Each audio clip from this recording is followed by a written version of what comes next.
To the author. Without objection. How does having a revolving cylinder make a shotgun more dangerous than a pump action? I don't think that is the question the bill attempts to address, Mr. Donnelly. What it does is it treats both smoothbore shotguns and those with revolving cylinders the same. They have the same effect. They operate in the same fashion. They should be treated the same under the law.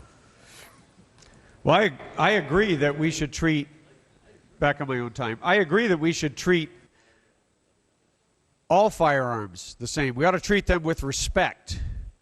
We ought to actually respect the right to own one. The shotgun is one of the number one tools that people use to defend themselves, to defend their homes, their lives, their liberty. This bill just tries to siphon off one type of shotgun with certain characteristics so that we can reclassify it as an assault weapon. All it is another assault on the Second Amendment. And you know, it's kind of funny because I've gone out trap shooting and I could hit one of those clay pigeons 3 times before it hits the ground with a pump action shotgun. So it's literally virtually no different than having a revolving or having an automatic.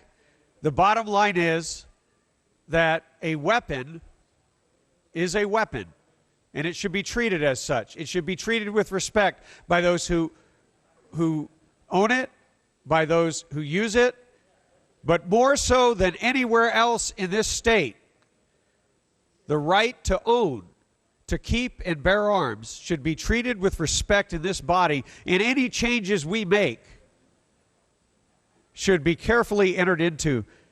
And I fear that with this unlimited assault on the Second Amendment that is coming through this body this week, that there will be nothing left of the Second Amendment, and we will have to change the Constitution and erase the Second Amendment in California. Otherwise, we will all be liars. I urge a no vote.